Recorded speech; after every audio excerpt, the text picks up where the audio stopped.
আটা দিয়ে আজ আর রুটি পরোটা বানানো যাবে না, একটা নতুন রেসিপি বানাবো। তার জন্য আটা নিয়েছি, তার মধ্যে অল্প একটু লবণ আর দিয়ে দিলাম বেশ কিছুটা পরিমাণ জল।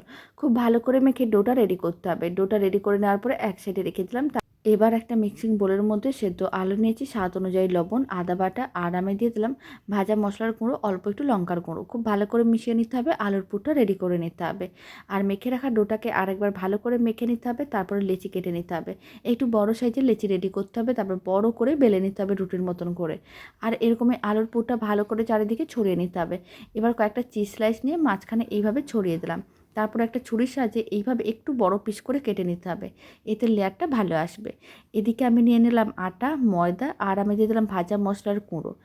অল্প একটু দিয়ে দিচ্ছি আমি কালো জিরে, স্বাদ অনুযায়ী লবণ। সমস্ত শুকনো উপকরণ ভালো করে মিশিয়ে এবার দিয়ে দিচ্ছি বেশ কিছুটা পরিমাণ জল।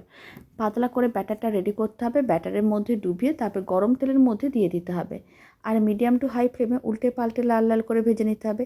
তাহলেই রেডি হয়ে যাবে দারুণ স্বাদের এই মুখরোচক রেসিপি।